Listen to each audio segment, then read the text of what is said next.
Every time we step outside, there's a cacophony of noise.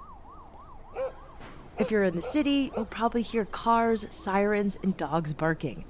When you're out in nature, the soundtrack softens, but there's still plenty to hear if you tune in. A chorus of birdsong or the chittering of squirrels. Beneath these layers of noise is an abundance of sounds that humans can't detect, from ants marching toward their colony to the creaking of new growth on a plant. Think about a flower. You have this beautiful, bright thing trying to attract pollinators. That flower is also an ear, and it is listening for the pollinators in some cases. So certain kinds of flowers, when a bee is buzzing closer, they start to sweeten up the nectar that they produce so that when that bee lands and takes a sip of their nectar, they're going to hang out longer and they're going to come back and they're going to tell their bee buddies like, hey, over here, this is a really good flower.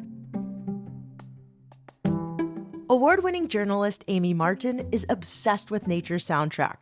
She's the host and creator of the environmental documentary podcast Threshold. In the latest season, titled Hark, Amy discovered that it isn't just flowers who are listening. All sorts of species like birds, dolphins, and turtles communicate using sounds that humans often can't hear, much less decipher. But with advances in acoustic research, we're getting closer and closer to understanding what it all means. I'm Shelby Stanger, and this is Wild Ideas Worth Living, an REI Co-op Studios production presented by Capital One and the REI Co-op MasterCard. Amy Martin, welcome to Wild Ideas Worth Living. I love that you're in Missoula half the time and then Sweden. Yeah. Thank you for having me on. I'm excited to be here. And yeah, have ended up in this weird life that I would never have expected, where I move back and forth between northern Sweden and western Montana. Why? Like, how? This is amazing. Well, I was in Sweden for season 2 of my podcast Threshold, and I met a guy and fell in love, and now he's my partner. So we love a good adventure love story. They go together, right? So you're a podcast producer and host. How did you get into this field of work? I had done radio in college. I'd worked at an NPR affiliate as a student reporter and just loved telling stories and sound. I had this whole post-college life as an independent musician. And then I just really got pulled back into journalism. And so I started Threshold. And every season we just take a brand new topic and go like as deep and big and wild as we can. And much like your show, we're really focused on getting out into the world. And so how did you do it? Like, did you pitch sponsors? Did you just start it? Did you bankroll it yourself? I just started it and bankrolled by like having almost no expenses and using my credit card and having other jobs and, scrapping. And so we now have a little nonprofit organization and we're just completely listener funded and we're rolling. Who knows how long it'll last, but so far we've got 5 seasons out and we've got a 6th one in the works. So it's so badass. And if you're wondering why I'm digging in so much to like your backstory, it's because everybody here who listens is interested in nature and adventure and has some sort of wild idea. And a lot of us are afraid to do it because of money or fear. And I think what's also interesting, and I'm sorry I'm going on a tangent, but the path to your wild idea is not always linear. But somehow you've blended your background as a musician and then your background as a journalist and then working for public radio. And this season, Hark seems to be the perfect fit for all these things that you're passionate about and have skills at in your life. It kind of just looks like this perfect Venn diagram. Everything is like all unifying in the middle circle. So let's talk about this season, Hark. Yeah. Well, first of all, thank you for reflecting that back to me because like I hadn't really thought of it that way. But when I'm like, oh yeah, this is all, maybe it isn't just like a scatter shot, Jackson Pollock painting. Maybe it's like, maybe it flows together.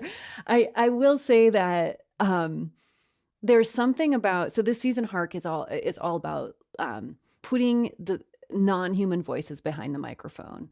And even before I had ever conceived of Threshold, before I was doing podcasting, I wanted to make something like this. So it's maybe not surprising that this is our longest season yet. There's 16 episodes. It's kind of a behemoth of a season, but I think it's partly because in some level it's been brewing in me for just so long. And also because the world is so fascinating. There are so many beautiful, weird, funny, surprising, emotionally like startling and heart-opening voices out there. And you start listening to them and I'm like, well, oh, I want to listen to everything. I want all the critters to be in this season. So it was actually really hard to just put it into 16 episodes.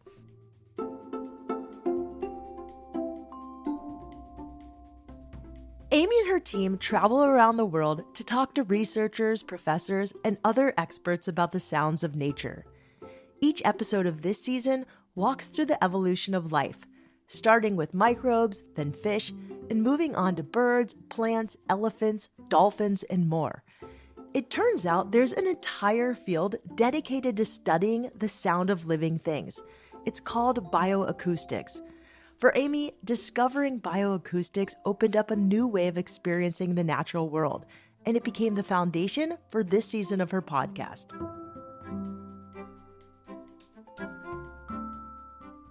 First of all, can you define bioacoustics for everyone?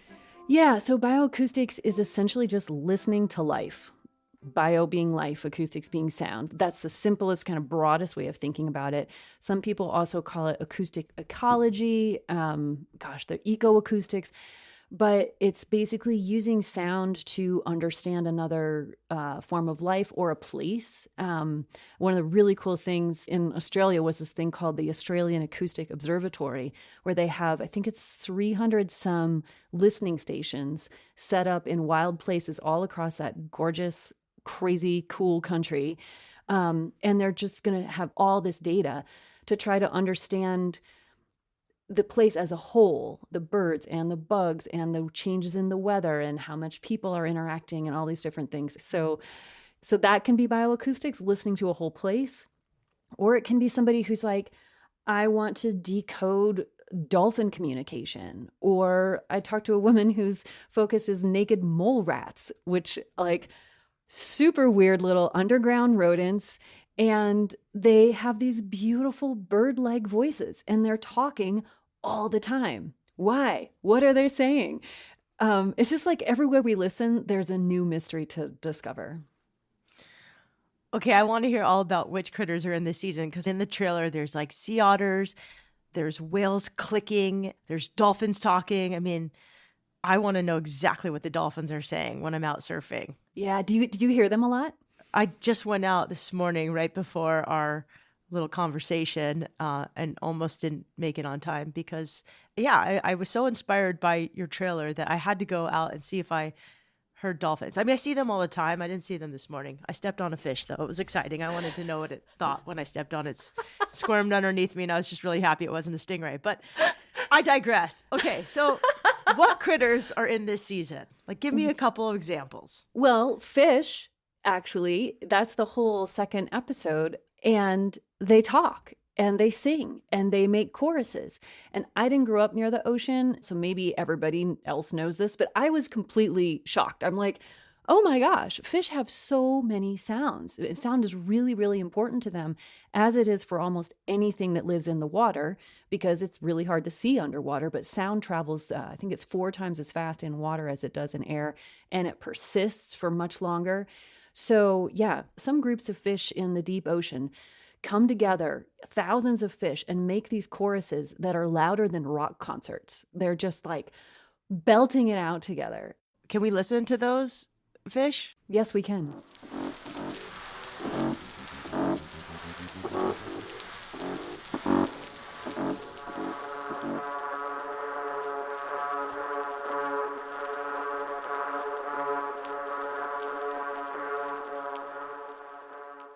How do you capture the sounds of deep water fish? Like, you just take a microphone and shove it. I mean, I've taken GoPros underwater, but What are Yeah. you taking down there?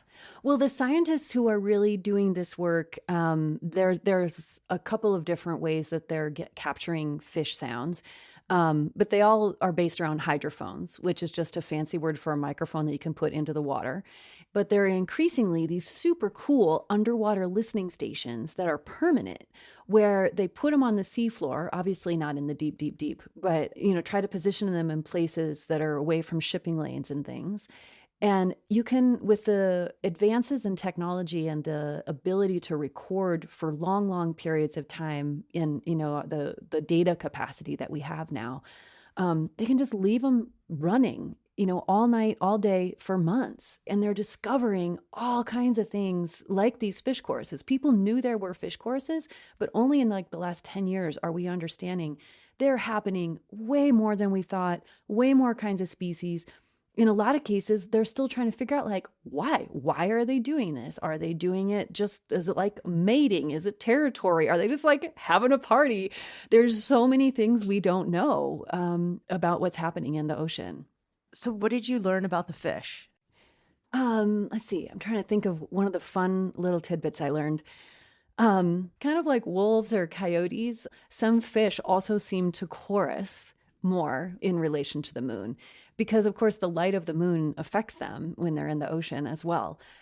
I can't say why. I don't think we necessarily know why, but just the fact of that is completely delightful to me, to just think that like somewhere in Montana, there's a coyote and her pups like howling at the same time that in like deep in the Pacific, there are some fish that are making these crazy noises all together. There are also some thoughts that maybe they are making these sounds together in part to kind of confuse predators. Like if they're all making a sound loudly all at the same time, it's kind of like dizzying and disorienting for things that want to eat them. But it really ends up becoming, very specific of like this species in this place. And there's a huge amount that's unknown about it. So mysteries await.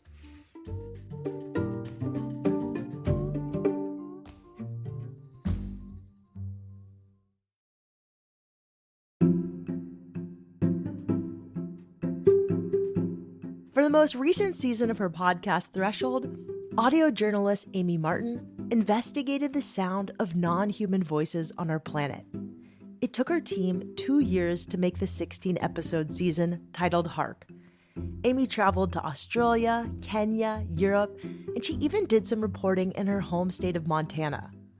Along the way, she met some fascinating experts who are changing how we think about the noises that plants and animals make and why they make them. So what was the most fascinating thing you uncovered while making this whole show? Was there anything that just completely surprised you? Oh, so many things. Plants can hear, and they are actually using what they hear to help shape their lives.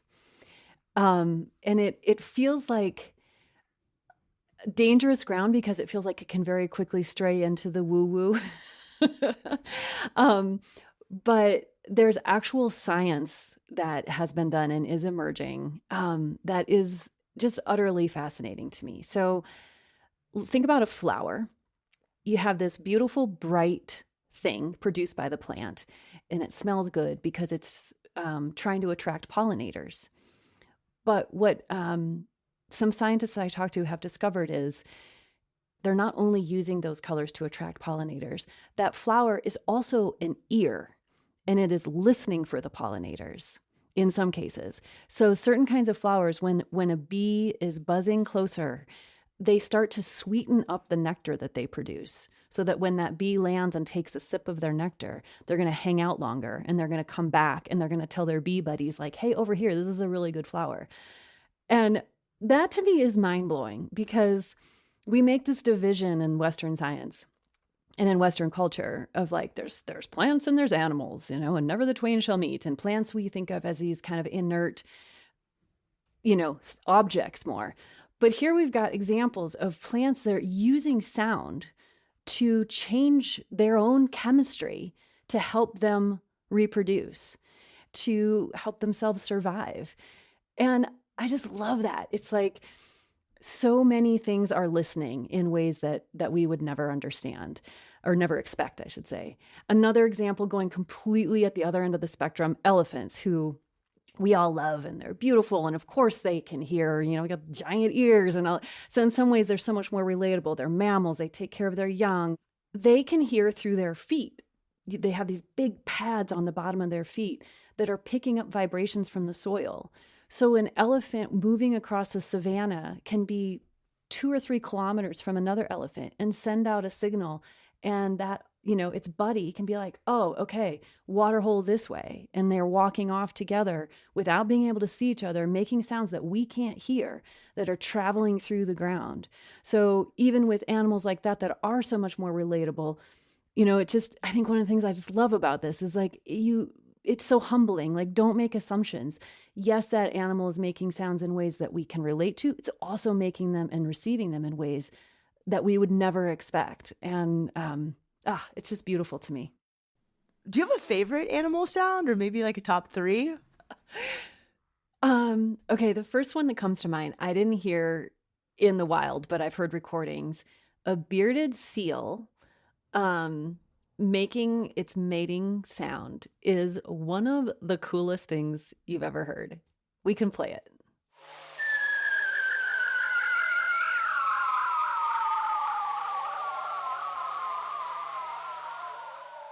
I just love the idea of this like chubby seal up in the Arctic, just like making this, like, somebody love me.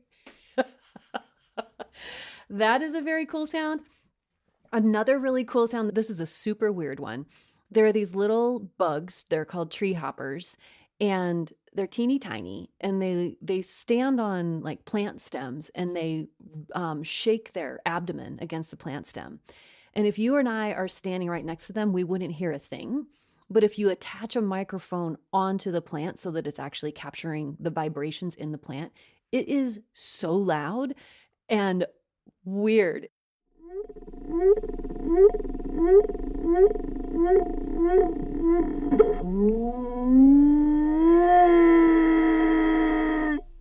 Some of them sound like kind of beautiful and melodic, and some of them sound angry and like they're coming for you. And they're like, teeny tiny, like half an inch big. And they're making these like just bellowing into plants, and other tree hoppers and other animals that are touching the plant can hear them. So it's this whole world of sound that we're completely oblivious to that's happening around us all the time. Over the course of making this season, Amy heard all kinds of incredible sounds. Bugs chomping through leaves, naked mole rats chirping, and even the robotic tones of turtles.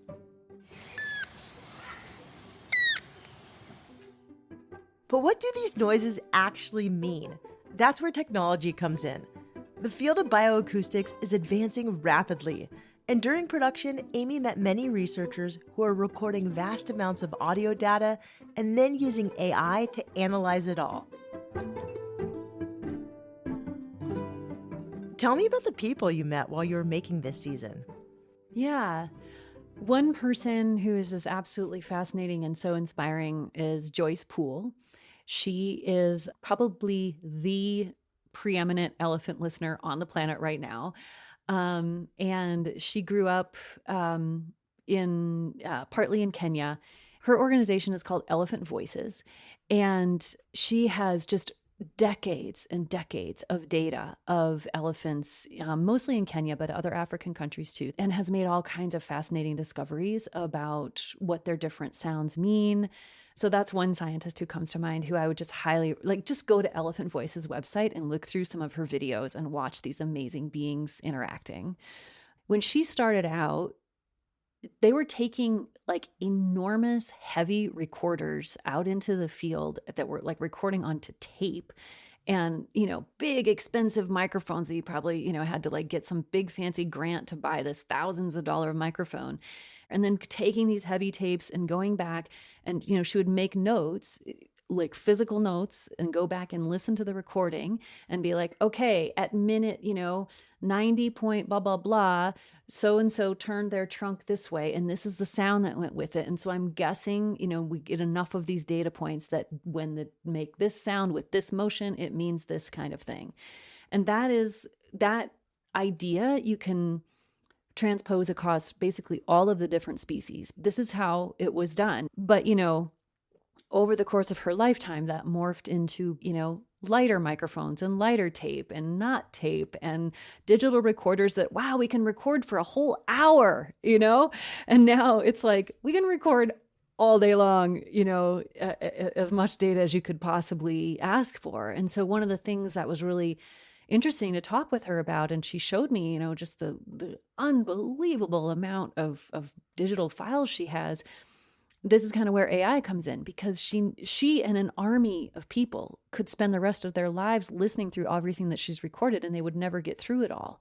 And so these giant databases are partnering with some people that are doing really ethical versions of AI to say, how can we use a machine to listen through all that and mark, like, okay, that time when that trunk moved that way and that sound was made, here's 50,000 examples of that recorded over the last 25 years.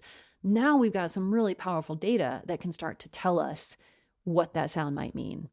But even then, it's really hard because we can't go to the elephant and be like, did we get it right? And so that's where this humility comes in, even with AI. So many of the researchers that I talked to said, like, we have to constantly keep in mind that all we're going to have here are really good guesses for a long time. I'm curious, like, what the sounds that you're learning about are telling us about biodiversity. Oh, that's a great question.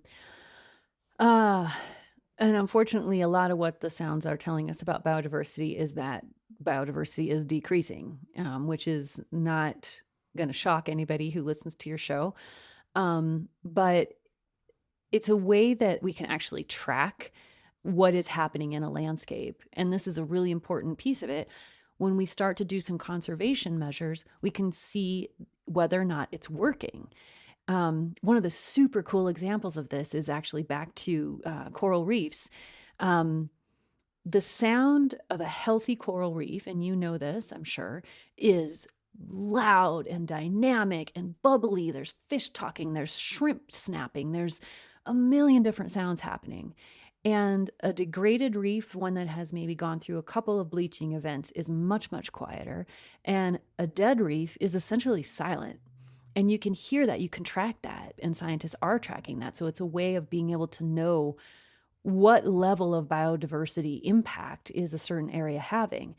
And then this really cool project has been birthed in the last several years of people saying, like, can we then actually use sound to help bring some of these reefs back? So one of the scientists I spoke with, Tim Lammett, took underwater speakers, like the kind that you use if you're going to do like, what is that called? Synchronized swimming. Those exact same kind of speakers, plunked them next to a dead reef and played the sounds they had recorded from a healthy reef through the speaker. And lo and behold, it attracted fish and other animals back. And they started, chewing off the algae that they needed to get rid of and laying their eggs and bringing reefs back to life because of the sound.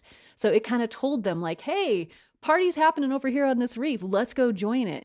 So sound can be a marker of biodiversity loss, biodiversity recovery, and it can also be a tool in biodiversity recovery, which is so inspiring.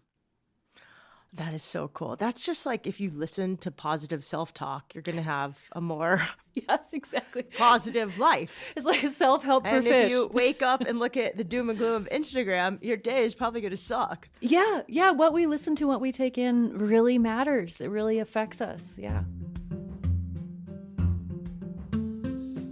I love the idea that sound doesn't just reflect the health of an ecosystem, but can actually help restore it.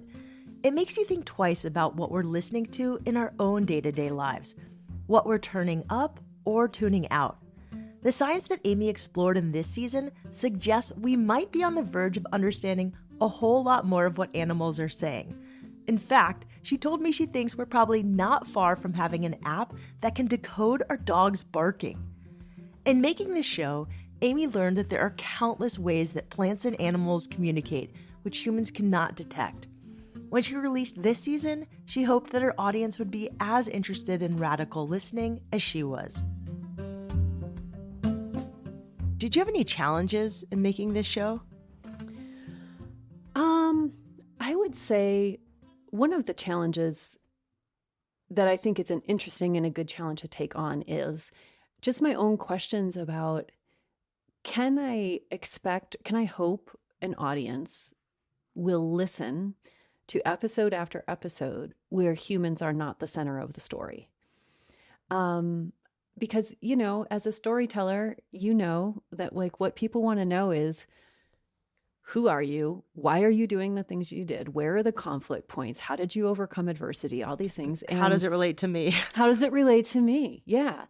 And that's totally fair. I mean, that's how our brains are wired. We can't change that about who we are. But I really wanted to take the risk of challenging myself and the audience to put somebody else at the center of the story. There's still drama, there's still narrative arcs, and there's still, adversities to be overcome, but not necessarily with humans and our needs being the primary thing. And I actually think it's relieving, to me, it's relieving to turn my attention to those stories and to those voices. It's like my story might matter, but it's just one among this whole mosaic. And I think that for me helps me feel more connected in a certain way. Yeah, I think there's a lot of navel gazing going on right now. And when our team told me we were interviewing you, I was like, yes, this is so awesome. Like, this is a story that makes me feel small and makes me feel like I'm in a bigger world. And also, there's mystery. Like, everything in our world right now is so predictable and we know a lot, but this is like a frontier that we don't know about. So I think our minds are hardwired for discovery. Yeah. And I feel like, as a surfer, when you said it makes me feel small, and like you said that with a positive vibe. And I think that, that experience. I'm not a surfer, but I can imagine, and I've been in other situations where being small can be so wonderful. Like, to feel the tininess of you against the force of the ocean must be so amazing. And I think that that's something that we kind of need culturally right now, just to understand our own smallness, partly as a way of just calming down, taking a breath. It's not to avoid our own problems, but to be able to approach them with a little bit more grace and space for each other, maybe. Yeah, I actually prefer snorkeling right now as like my favorite activity. And it's because you can see so much, and there's this entire world under us that we just don't know about it. It's the most calming activity, but I've never thought about it through the sounds. Like, I can hear seals chirping at each other, yelling at each other. We see them getting angry. We see them it's pretty wild. Every night at sunset, you can see this live at La Jolla Cove. It's the best movie that's free. But yeah, it's so interesting. So I'm curious what you've learned about radical listening that you can share with us that can be beneficial for us. Well, first of all, when you say being underwater, I'm just immediately flashed onto my first and only snorkeling experience, again, off the coast of Australia. And I think just the physical fact of putting a bunch of humans with a thing in their mouth so they can't talk. You're basically muted. And just that alone, I love jumping off the boat with a bunch of strangers, and we're like, we can't talk to each other. We can go, and then to be surrounded by the amazing sounds and the beauty of coral reef. Oh my God. I'll never forget it. I can't wait to snorkel again. But there's something from that I think any of us can take of what happens if I'm in an argument and I just decide to essentially put the imaginary snorkel in my mouth and just be like, I'm going to be in the position of taking in what you're saying for a while. It doesn't mean that I'm going to abandon all my own thoughts or, ask you to do the same and but like, what if I just take the position of the radical listener? How does that change the dynamics of the argument, of the conversation, whether it's in real life or online? And if you do it, it feels good. I think it's a relief to stop talking and listen.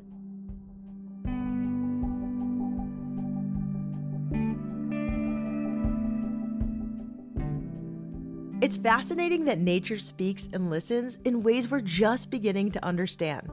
I'm looking forward to seeing how this research and technology develops in the coming years.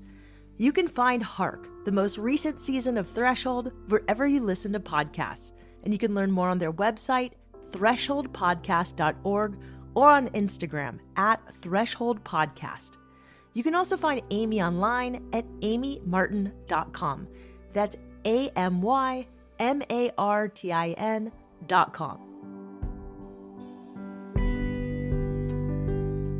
Thank you to Miles Parsons, Rex Cocroft, and Gabriel Jorgewich Cohen for letting us use your animal sound recordings in this episode.